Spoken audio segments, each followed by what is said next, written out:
Good morning from a very, very sunny but equally very, very windy New Forest. We're going to apologise in advance for any sound issues this morning, which are brought about by the wind whistling through these beautiful beech trees that are around us. There you are. Hold on, let's have a little listen.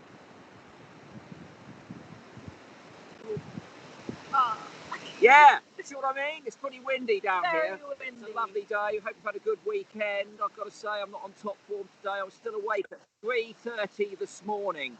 3:30 I was still awake. Why do you do it to yourself? I don't know. Listen, I was drinking too much under lockdown. Alcohol, that was, of course. So I decided to stop drinking a week ago. I don't do anything in moderation. It's either on or off. So I'm currently off. And it takes my metabolism a little while to settle down. And one of the things that I suffer from when I stop drinking instantaneously is even more sleeplessness. So yes, I couldn't sleep last night. It was 3:30 in the morning and I was fretting about the health of my poodles. Anyway, enough of that. I think as people are beginning to think about getting back to work, if they have that option available to them, then there'll be a lot of people in the same position because they'll have to stop drinking too. Oh no! Yes. So yes, there might be some come downs, which is what I'm going through, I suppose. But apart from that, other than being virtually sleepless, otherwise healthy, Megs? I'm feeling pretty good. I've woken up this morning, feeling quite refreshed after the weekend. Actually, this weekend we had a bit of a rest, didn't we? Which was quite good. We ended up watching the what was it called? Sunshine, which of course we referenced on Thursday or Friday. Yeah, it was great. And it was a great film. I have to say, I really recommend it. I was quite surprised because I was expecting, hardcore sci-fi, which I do quite like, but this one was a very good film. Yeah, very good film. Okay, let's get back to those Wakefield peregrines, which we were looking at on the introduction there. We've been following the health and fortunes of these two birds on top of Wakefield Cathedral. Got a couple of interesting little clips now. The chicks hatched, as you know, at the beginning of last week. I think it was Saturday before last. And there were 4 of them in the nest. They're young and fragile and being tended mainly by the female. But as you can see here, the male is beginning to take a bit more interest in those chicks. But the female's being very cautious. So when he brings the prey in, she's snatching it away from him and making sure that she does all of the feeding duties, as it were. But as you can see in this second clip, she does also let him have a little peep at the chicks, but only when they're safely and securely tucked under her wing. It is the cutest clip when you see that little chick's head come up from under her wing, and they're just then the male's beak and the chick's beak that will come together. Oh, isn't it the most adorable thing? Okay, calm down, stick to the biology, forget the anthropomorphism. Sorry. I mean, the thing is that she will have to begin to trust him more and more, because as the chicks grow, they will require food being brought in by both adults. And at that stage, the male will be bringing the food in, and for a short period, he may feed the chicks before they can feed themselves. So this is a period where she needs to understand him and extend a little bit more trust to him. But it's nice to see those peregrines. We continue to follow their fortunes throughout the course of this week. Well, so this week's quiz. A few years ago, I bought this collection of little boxes from a French man. And he had a great number of these, and each one of them contained a little device like this that he fashioned to replicate the sound of a bird. So I'm going to use this one now, and you've got to see if you can see which bird you think this is.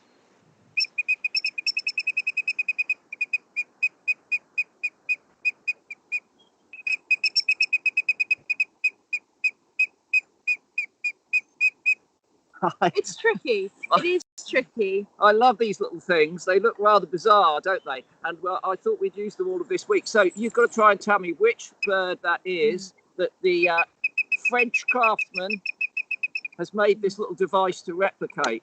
I love the little boxes and the way they fit in. They're beautifully made. I have to say they were ludicrously expensive, as I recall. I finally found a use for them, which is great.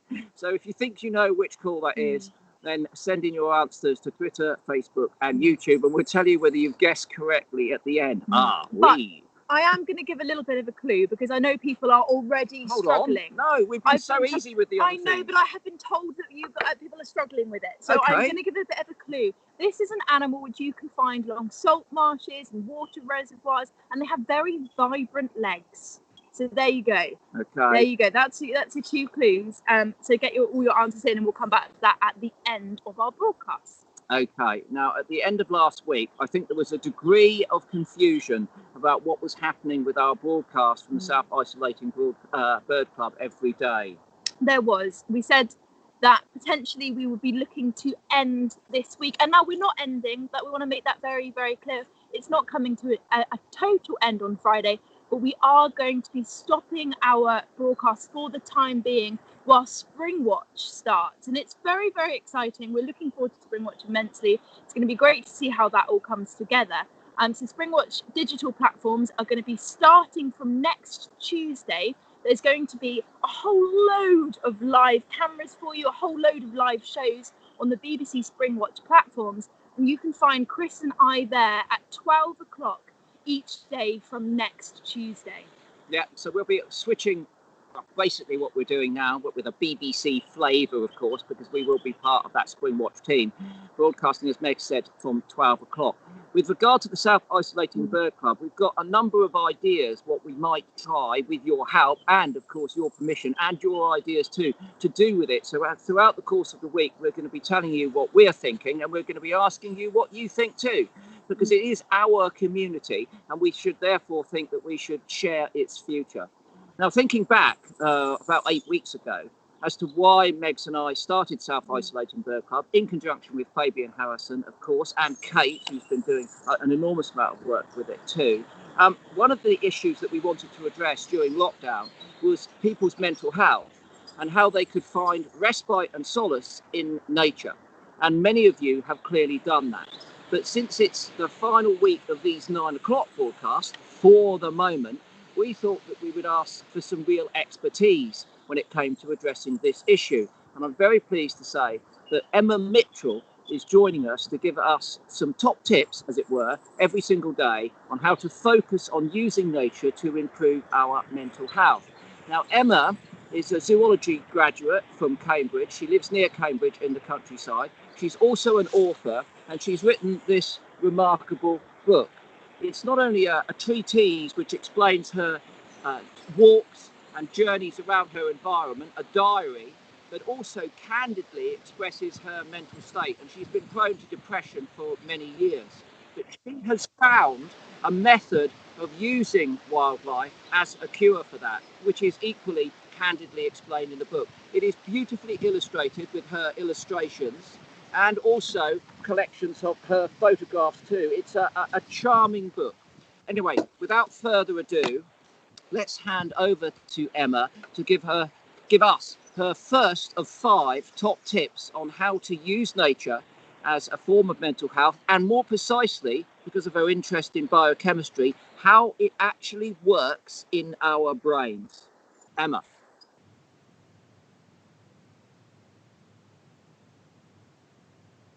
I'm Emma Mitchell. I'm a naturalist, an author and an illustrator. And since I was a young adult, I've suffered from depression and anxiety, and at times it's been really severe. In recent years, I've found that coming out into nature in my garden here, or in any green space, seeing wildlife, really helped my mood. It made me feel better. And because I trained as a molecular cell biologist, I was interested to find out exactly what was going on. How was that happening? It turns out there's a huge raft of research showing that nature, when we get out into it, can change our biochemistry of our brains. It can change the way our brain is working. And with the help of my friend Sue here, who's shaved her head for lockdown styles, I'm going to explain a bit about it. Serotonin and dopamine are biochemicals that act in our brains. They carry signals between nerve cells in our brains here, and both of them make us feel fairly positive in slightly different ways. Serotonin regulates mood in general, makes us feel fairly well and fairly up if it's around in the right amount. Dopamine is released when something wonderful or astonishing happens. So, for example, if someone gave you a massive bag of chips right now, you probably released a burst of dopamine and you'd feel motivated and elated. So these two are important for making us feel positive. Cortisol is slightly different. It's a stress hormone. It moves around our bloodstream and it does change the way we think. So it's responsible for the fight or flight response.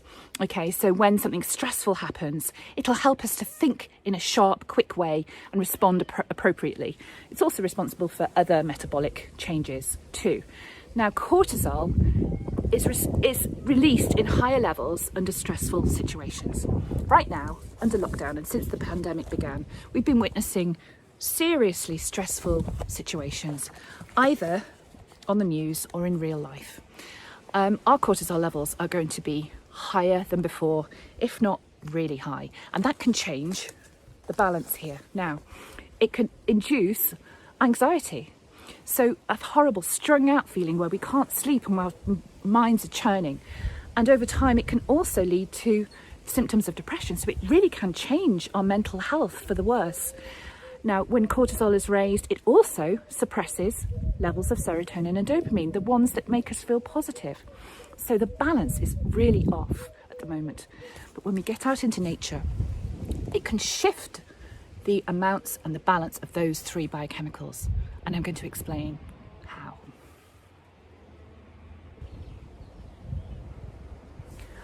Over the next week, I'm going to give you 5 aspects of nature that have been shown to change the balance of those 3 brain biochemicals, dopamine, serotonin, and cortisol, and can shift our mental health towards something better during this stressful time. The first is coming to spend time next to water. Any body of water, a reservoir, a stream, maybe a fountain in a city. The reason is, firstly, the sounds of water have been shown to dial down cortisol, that stress hormone that we're all flooded with at the moment. Secondly, people who've been shown videos of water, the MRI scans of their brain show that the activity moves away from fight or flight type activity to rest and relaxation. So again, dialing down stress and making us feel calmer. And thirdly, it's actually like a holiday for our brain. There's not much visual stimulation here, just ripples, maybe a little bit of auditory sort of relaxation from the sound of water and maybe the wind. It really is like a little break for our minds. So what we're talking about is dialing down this high level of cortisol that we've got right now, bringing it back down to normal levels and allowing our serotonin and dopamine to maybe raise up again. And finally, these are beautiful places that, you know, places with water can actually cause us to be filled with wonder and awe, and that can increase dopamine, bring a bit of elation, and bring us back to feeling ourselves again. Thank you, Emma, for that. And I love the scientific explanation. We've known for a long time that nature really can offer us a cure. We've known that subconsciously as individuals, but it's great to know now that scientists are out there actually actively researching how this is influencing our brains, changing that cocktail of chemicals like dopamine, which we know can give us bursts of joy and elation, and are related to our previous needs for that fight or flight response. So the whole thing is beginning to come together, and I'm sure that for some people that's reassuring because they need good, strong empirical evidence, not just the subjectivity of it. You can follow Emma on Instagram at silverpebble2, where she posts her drawings, her photographs, and essentially her thoughts. And we'll be having more from Emma tomorrow. Thank you very much, Emma. That was fantastic stuff. You know, I was reading a bit of research about this recently, and you need to have 120 minutes worth of outdoor time per week for it to have a really significant impact on your mental health. Just 120 minutes, wherever you are, whether you're in your garden, your local green space, that 120 minutes will help your mental health the entire week. So it just goes to show really how important it is for all of us around. But now, anyway, a few weeks ago now, we were joined by my friend Dan O'Neill, who told us the most amazing story about the Philippine eagles. And I can say he's back again with the VT. Dan's a friend of mine. He is a brilliant wildlife presenter, a fantastic storyteller. The way he weaves these amazing conservation stories together is wonderful. I think I could listen to him go on about it for forever. And I'm really pleased to say he's back to tell us about another adventure that he's had in search for another fantastic eagle, the Harpy eagle. So here's Dan on his adventure. Today I'm going to talk about another very large forest raptor, but in a completely different part of the world, in the Amazon rainforest, and that is the Harpy eagle. It's the largest eagle in all of the Americas, probably the most powerful eagle in the entire world. Their talons are absolutely giant, and they pull some pretty sizable animals out of trees. They're so elusive, so hard to find. They live in a really, really dense jungle, and the best chance that you're really going to be able to get a sighting of one is when it's sat on the nest. But I was determined, and I went out there with my friend Natasha Ellison. She's a mathematician, and it was her dream, her absolute lifelong dream, to search for a harpy eagle in the wild. We went to Guyana, and then we made our way into the interior. This was a real proper expedition, like nothing she's ever done before. We had so many amazing birding encounters. We saw Guyanan cock of the rocks for the first time, loads of arasaris, beautiful toucans, and the stunning, iconic macaws flying through the trees and making their charismatic sounds, and listening to the fantastic birds of the Amazon. My favourite of all is the screaming peahaw that makes this incredible sound. It's like a absolutely incredible cacophonous sound that comes off them. But one animal that did keep eluding us was the bird that we went out there to find, the harpy eagle. And then we meet my friend Ashley. Ashley is an expert in going into the wilderness and searching for iconic animals and living in the middle of nowhere. And he knew the location of this kapok tree, and right in the middle of it was a harpy eagle nest. He'd said that he'd been there a few months before, and he'd seen that there was a chick in the nest, and the parents were raising it. And so we were like, this is our chance, this is the perfect opportunity to see this bird. We're ready to go, and he tells us, right about now, that chick is due to fledge. Even though chicks will stay in the natal area within 100 meters of the nest for 18 months to 3 years, they sometimes might not come back to that nest for 3 days, for 6 days, even maybe sometimes, rarely, but sometimes longer than that, for the parents to bring in food. So we're a little bit worried, but we've got good hopes. And finally, we get to this point in the river where there's a little waterfall, a clearing area, and we can set our camp, and we make a fire, and we're sat there with this kind of hopeful feeling, please let this bird be there tomorrow. And next day, we wake up really, really early in the morning. We go into the forest, and we're hacking through the jungle, going up to this point, and then we get to the mountain, and this clearing opens up, and we turn around, and right there is this giant, massive kapok tree that's just dwarfing all of the other trees around it, and it's the only tree as far as the eye can see that has no leaves. It's pure white, and it honestly looked like something out of Avatar, but there was no chick in the nest. And so we wait. It might come back today, the parents might bring in some food, and so we wait there all day. The sun's in the sky, and then a storm starts to come in. And I'll tell you, there is nothing that brings your spirits down like a storm. And that was the first time that Natasha and my spirits started to lower a little bit, and our fear started to sink in that actually we might not be able to see this bird at all. And so we packed everything up, we went back to camp, and we kind of had that first night of, oh my God, is this not going to happen? This kind of sinking feeling of fear. Next morning comes, we were a little bit worried, and we're thinking, please be in the nest, please be in the nest, please be in the nest. And as we go down the river, one of the guys, Rambo at the front, just turns around and goes, guys, and points up in the tree, and she's looking around, she can't, and then suddenly that moment comes where she's like, oh, I can see it! And right there in the tree, I think even more amazingly than if it was an adult, was the chick that we'd come to that nest to see. And oh my God, harpy eagle chicks are beautiful. Unlike the Philippine eagles, that don't really have a striking different juvenile plumage, young harpy eagles, juvenile harpies, are almost pure snow white. And the contrast of this creature, this giant, great big eagle, pretty much fully grown eagle, but pure white against this rainforest background, was absolutely insane. And Natasha was just so ecstatic and so happy. But seeing the chick, we were like, okay, well, if we go up to the nest now, we might get a chance to see the parents if the chick flies away. And lo and behold, the chick suddenly flies off.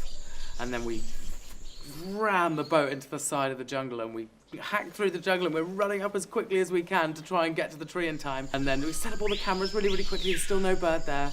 And then, right, perfect moment, this female bird just flies into the tree. This giant, great big adult female harpy eagle brandishing a howler monkey, getting that really visceral, wild moment of the parent flying in.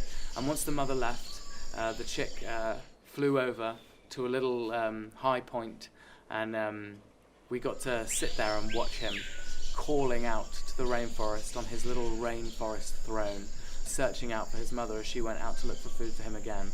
And it was just such an amazing, incredible moment. Such beautiful, mythological animals that look like they should be from a film, from an animated film, not from real life. The apex aerial predator of the Amazon.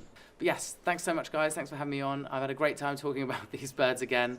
And if you do want to watch that film, you can find it online. It's called To Find a Harpy. But yes, cheers, guys. Can't wait to tune in. What a beautiful thing. I mean, the harpy eagle, I think, is some of the most, I think my favourite eagle. Oh, amazing. Because they've got that beautiful face, that very kind of charismatic character. They're just... But not if you're a sloth or a Not sloth. if you're a sloth. And their feet, no. I saw the feet of a harpy eagle once, and they were like this. They're just enormous. Enormous. The grip of a harpy eagle, you know, given that they're the killing machine of that bird, those talons, absolutely phenomenal stuff. I'm pleased to say that Dan is joining us live today to give us a little bit more insight into the life of these birds and his adventures too, of course. I mean, Dan, you were searching for the harpy for what seemed like such a long time, and to finally see it, that must have been amazing.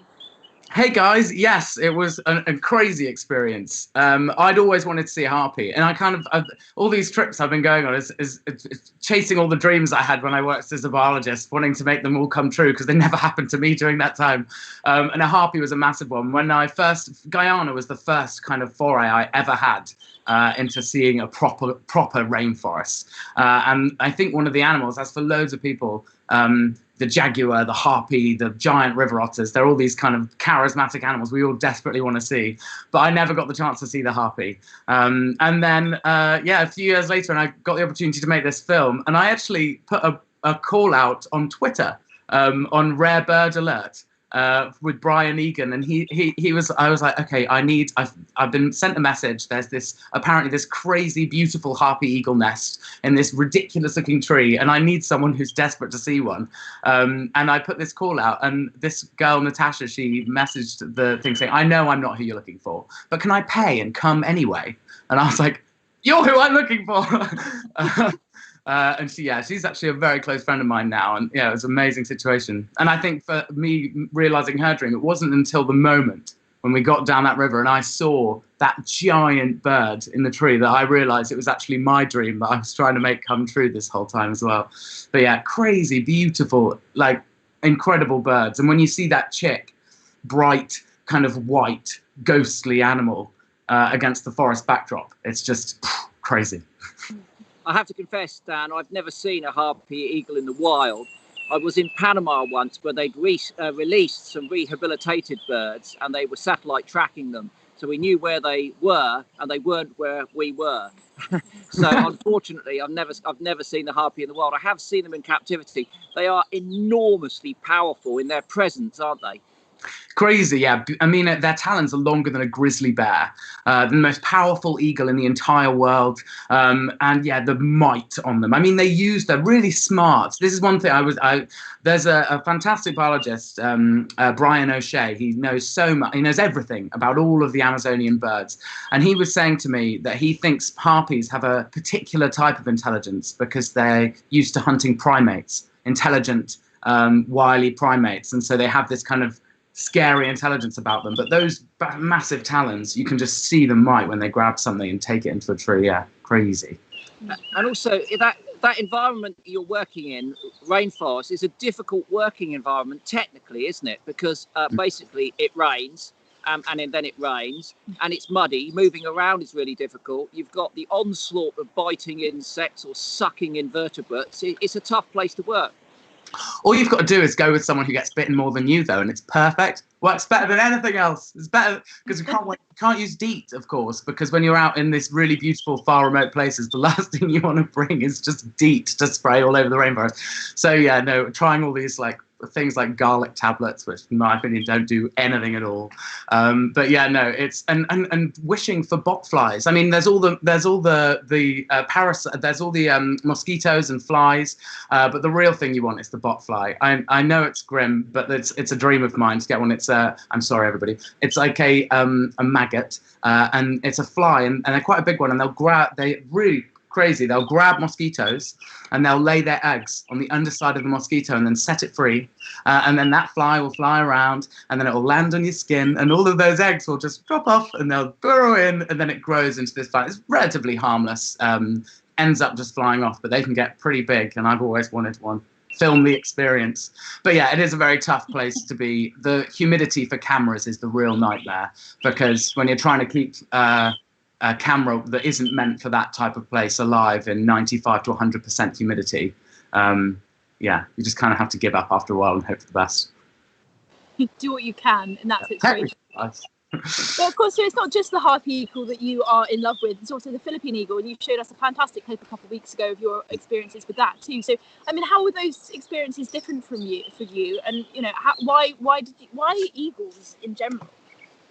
Oh, I don't think I've actually told you this before, Megs, but I trained a Harris hawk when I was younger. I read a book called Cass when I was at that particularly transformative time that I probably shouldn't have been reading a book like Cass, to be honest. But I just became absolutely, completely obsessed. And I begged my dad for such a long time, and he's just like, absolutely not. No, that's never happening. And then eventually he realized I was really serious, and he said, if you build the aviary yourself and you go and like figure all of this stuff out yourself, I'll support you and I'll help you do it. And then I trained him, and it wasn't until I kept him for many, many years until I went back to study zoology at university, and I just thought at that time it wasn't fair for me to keep an animal like that. And so I gave him up to a local falconry centre, and he's now living with some people on a farm. But that, yeah, absolutely incredible experience. And that kind of just, but birds of prey are amazing. I mean, they're dinosaurs. A lot of people think dinosaurs went extinct, but they're the direct descendants of one group of dinosaurs, you know. And I just think that's, yeah, that's always fascinated me, and I love them. And yes, the Philippine eagle, very similar to the Harpy in some ways, but very different in others. The fact that they have this beautiful crest, they're really, really large forest hunting eagles, but live on completely opposite sides of the world. And although the Harpy is similarly related to some of the other large eagles, the Philippine eagle is completely distinct. It's a completely different evolutionary train to the Harpy eagle. And you can see that in so much of their characteristics, but mostly in those beautiful blue eyes. But they're also critically endangered. I mean, Harpy eagles are in trouble. The Amazon is being chopped out at an alarming rate. I think they're listed as vulnerable at the moment. But Philippine eagles are critically endangered, probably one of, if not the most endangered eagle on the planet. And they're suffering quite a lot right now in our current situation, because the one rehabilitation, conservation and breeding program in the entire world exists just outside Davao City in Mindanao, and they have 31 eagles there, captive individuals, and they are vitally important for understanding the species, for conservation, for breeding, which is a future program to release into the wild, and they rely almost exclusively on footfall by tourists. They're a fantastic set of guys as well, because the Philippine eagle wasn't called the Philippine eagle. It was called the monkey-eating eagle, and it wasn't the national bird of the Philippines. It was just this big eagle that was very scary and had a scary name, so people thought it ate people back then. Philippine Eagle Foundation came in with their PR team. They changed the name. They got it named the national bird, and now it's in this facility. And they need a lot of help, because without the footfall, they don't get any money. And yeah, so I'm trying to raise money for them. And Dan, just quickly, you want to continue your work with the Philippines Eagle. Tell us a bit about that. And you've got a crowdfunder running as well, haven't you? Yeah, I'm working as their patron now, but I've got a crowdfunding video up there, and you can go and learn a bit more information about current situation, and if you want to donate, that's brilliant. Otherwise, just sharing it about's brilliant as well. But yeah, I'm got some exciting plans for next year. If we're allowed any exciting plans by next year, to go and look for a new pair of eagles nesting, because there's an unexplored area of southern Luzon which has never been surveyed for Philippine eagles. And being the national bird, being so critically endangered, they're incredibly important for any kind of conservation, because if you can find that there's a Philippine eagle in a forest, you can get that forest protected. So we're going to try and prove that Philippine eagles exist in this forest, so we can get protections for all of the other animals in the forest as well. That's the plan. That sounds like an amazing experience, and of course we'll put all of the details for that crowdfunder in the comments below, so if anyone wants to go and check that out, please do. But Dan, there are so many questions coming in from people watching. Many people are saying, can they go with you next time? Yes, absolutely. Yeah, we'll all go together. Oh, that would be the best thing in the world, though, if everyone got to experience seeing those animals in the wild. Yes. Absolutely. So Liz Reeves is asking, do you know what the lifespan of a harpy eagle is? Yeah, they can live quite a long time. I think they can live up to, I'm going to have to fact check me on this because I'm not exactly sure, but I'm pretty sure harpies can live up to 40 years, 40, 50 years. Yeah, long time. Yeah. Very good. So Graham Pearson, why would a harpy eagle nest in a tree that has no leaves on it? Ah, that's an interesting one. So nesting behavior of harpy eagles, really interesting.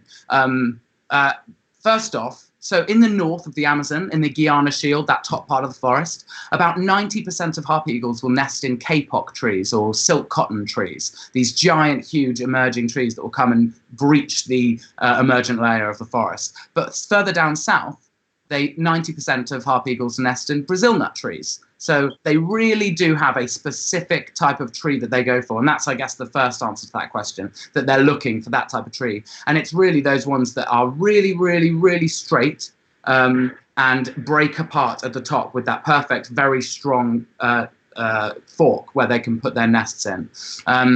But also because the trees in the Amazon, they all mast and lose their leaves and do different things at different times, because there's no exact season in the same way that we would have a winter and a summer. They do it at different times. So sometimes you'll look out across the forest and there'll be one white tree and one, they've all got different stages because they're all doing it in their own time. Fantastic. And one from Michelle, what other bird/animal is it your dream to find? Oh, that's a really good question. I've got so many. Right now, I'm on this eagle train, so I really love to see a martial eagle in the wild. That would be amazing. Or a Steller seagull. But my favorite animal, and I've never seen one, and it's so cool, is the lammergeier. Or bearded vulture. I've always wanted to see that behavior of grabbing a bone and flying up and then dropping it and then going down and gobbling it down. I've always wanted to see that. Yeah, that and a snow leopard, but it's not going to happen. Now, Dan, I'm going to tell you off there because you've broken one of your own rules. You've called the bird a lammergeier, which is lamb killer. So that was a bird which, like the Philippines eagle, was renamed to bearded vulture to take away its reputation of being a lamb killer. What am I like? I'm ruining the PR. There's years of work. God. So, I hope you get to see one, but I hope you get to see a bearded vulture. Yeah, not one of those things formerly known as a sheep killer, a lamb killer. Oh, Dan, thank you so much for joining us. Good luck with everything. Thank you very much. Take care. Top work. Really beautiful pictures. Awesome. Lovely to see you guys. See you soon. See you soon. Stay safe. Bye, Dan. Yeah, fantastic. Really, really good stories. Really good stories. Great conservation needs out there. I've always wanted to visit the Philippines and see those eagles. I've not seen harpy or Philippines eagle in the wild. I've seen bearded vulture, fortunately. Bearded vultures, though. So, yeah, do check out that crowdfunder. Now, moving from a taste of the exotic for a filmmaker to a taste of the exotic for a photographer. Last week, we were treated by Andy Rouse, who came on and gave us some photographic tips. This week, Paul Goldstein is going to be telling us about photography and his tips. He's a great photographer. He's travelled all over the world. Here's some of his books. This one from the Masai Mara and another one here from Africa. But the key thing that obsesses Paul and is illustrated in this wonderful book called Spots is the leopard. He's absolutely obsessed with leopards and spends an enormous amount of time thinking about and photographing them. So to tell us a bit more about his lifelong obsession with the spotted cats, here's the one and only inimitable Paul Goldstein. Morning, Chris. Morning, Megan. Morning, 8 o'clockers online. This is Wimbledon Common. Not a great deal out this morning, I'll be honest. A couple of jays. Thought we saw a deer, actually. Not seen one here before. And had a bit more luck at the local pond. Very good swans. Moorhens fighting. Chicks everywhere, which is wonderful. And close to home, which is critical right now. Unfortunately, with a local pond, please, just a plea, can you not feed them bread, not big lumps? I even saw breakfast cereal and cakes in the water yesterday evening. We don't want diabetic ducks, diabetic swans. They've all got their chicks. It's important. Feed them stuff they like to eat. Now, look, we love our British wildlife. As a photographer, it's always difficult to photograph it. I've been fortunate enough to spend quite a lot of time photographing other animals. I have a few which I don't have a favourite, but which are sort of specialities. And the one that has haunted me, the one that I've been frankly obsessed with, is the leopard. Now, for years, the skin trade took care of the leopards. I saw my first one in '84. I didn't see another one for 10 years. But to spend time with this enigmatic animal is extraordinary. Photographically, it's the same as any amazing animal. When you first see one, you just blaze away, and then you start thinking of combinations of composition. An animal on granite is a very beautiful thing to see one, and you can underexpose. I remember seeing a mother with tiny cubs, and it was just 2 minutes in the day, but I remember it didn't matter if it's a week. I don't remember anything else. When you see one on granite, it's something that they can be very lazy. That's the nature of felines. They just are. To see one hunting is extraordinary. Normally a nocturnal hunter, unless they have youngsters. Often they take on more than they can chew. Photographically, it's something you've got to do the work before. You know, all of your field craft and your patience is a virtue, it's not a must. And then when you get in the position, take that disciplined breath, underexpose properly, as I always say. Don't do it a little bit. If you're not going to have a wee, don't lock the door. Put it right down. They respect it. The leopards like that. They know they're beautiful. But with cubs, I'd been following leopards for years, hadn't seen cubs since I got to a conservancy in the Mara. Now we see them quite a lot. But to spend time with cubs is beautiful. You need good high shutter speeds. You need to be able to keep still. You need to be able to keep quiet. And you need to do research. Research where the best places are. Of course, they are arboreal animals. That's how everyone imagines a leopard, on a tree, on a branch, in perfect light, glowing. It's exceptional when you get that, but you've got to be prepared for the downtime too. Sometimes just pointing a camera is enough, but often you've got to think about the background. If it's clean, it's going to work better than if it's messy. Always think backgrounds. It's as much as 80% of a photograph. People often think the subject's everything. No, and a leopard in a tree, if it's a rubbish tree, it's probably going to be a rubbish photo. If it's a good tree, you know, it's better. You don't have to always zoom in. You can be further apart. Even then when the light's bad though, you can't, your finger still fuses with the trigger. When you find one early, glistening, regally, even though it's not top of the food chain, it's probably going to be top of your photographic chain. Nothing makes my pulse rise quicker than the report of a leopard, a chui in Swahili, ingwe in Zulu. These are beautiful, tempting, and frankly, they have occupied an inordinate amount of my life.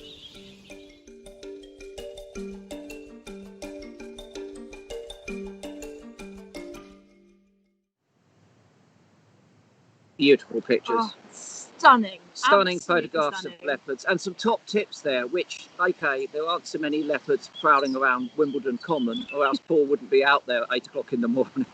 But those tips, of course, can be applied to photographing British wildlife as well. So plenty of information in there. And we've got 2 more films from Paul coming up this week. As I say, you can check out his spots book for some of his better leopard photographs in there as well. And also check him out on Instagram, Paul Goldstein without a gap, just Paul Goldstein. And also his website, paulgoldstein.co.uk. Now, I just want to show you another one of his photographs. Take a look at this. This was taken off of Sri Lanka. on the eastern side of Sri Lanka. That is a blue whale diving into the depths. When he showed me this photograph, I was almost physically sick with jealousy. Physically sick. I felt myself retching. I'm still physically sick. Retching with. I think it's an extraordinary photograph. Absolutely extraordinary.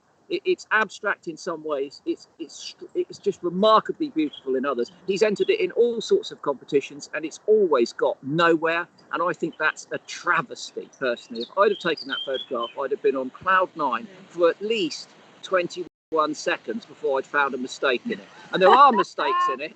I'm not going to point them out, otherwise we'll get into a spat with Paul. But there'll be more for me going up throughout the course of the week. And I just wanted to say quickly, of course, in that clip, Paul said not to feed ducks bread and things like that. What you can feed them, which is really good for them, is things like peas, bits of vegetables, really healthy for them, and they're still really interested in that as well. So if you're going out to feed the ducks, bring a bag of frozen peas with you. That's what I do. Anyway. Yeah, or buy corn as well, because that's what they feed them at the WWT centres. Yeah. So lots of stuff there. Okay, any questions, birthdays, what's going on? There's quite a few birthdays coming in. So I'd like to wish Sophia Bowen a very happy 9th birthday today. It's also Maisie's birthday. Charlie was 11 yesterday. Annabelle Graham too, a very happy birthday to you. You're training to work with birds of prey, so I'd love to see a harpy eagle too. So brilliant work, keep up that great work, and we wish you all a very, very happy birthday today. Now, was it a couple of weeks ago, we had some beautiful footage sent to us by Matt Moran. He made a delightful film about the relationship that he has with the foxes in the area of London where he lives. Well, he's continued to watch those foxes, and he's been editing another film. We might get to see a bit of it later in the week, who knows? But he did send us this clip of his cat responding to the foxes whilst he's doing the edit.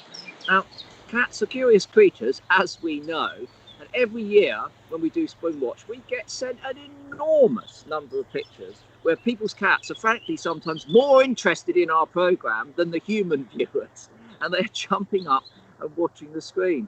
But clearly Matt's cat is taking a keen interest in those foxes. Not surprising, because if it was out in the wild, the cat would be top of the tree. Cats chase off foxes with far better arms than anything else. Okay, what about the quiz then? The quiz. So it was tricky, and I tried to give you some clues. Right. But in trying to be helpful, I realised how unhelpful I was. Let's do it one more time. Let's just do it one more time. Just stand up, see if I can get it close to the mic. Okay. Here we go. Right. Okay, here's the little device. Oh, hold on.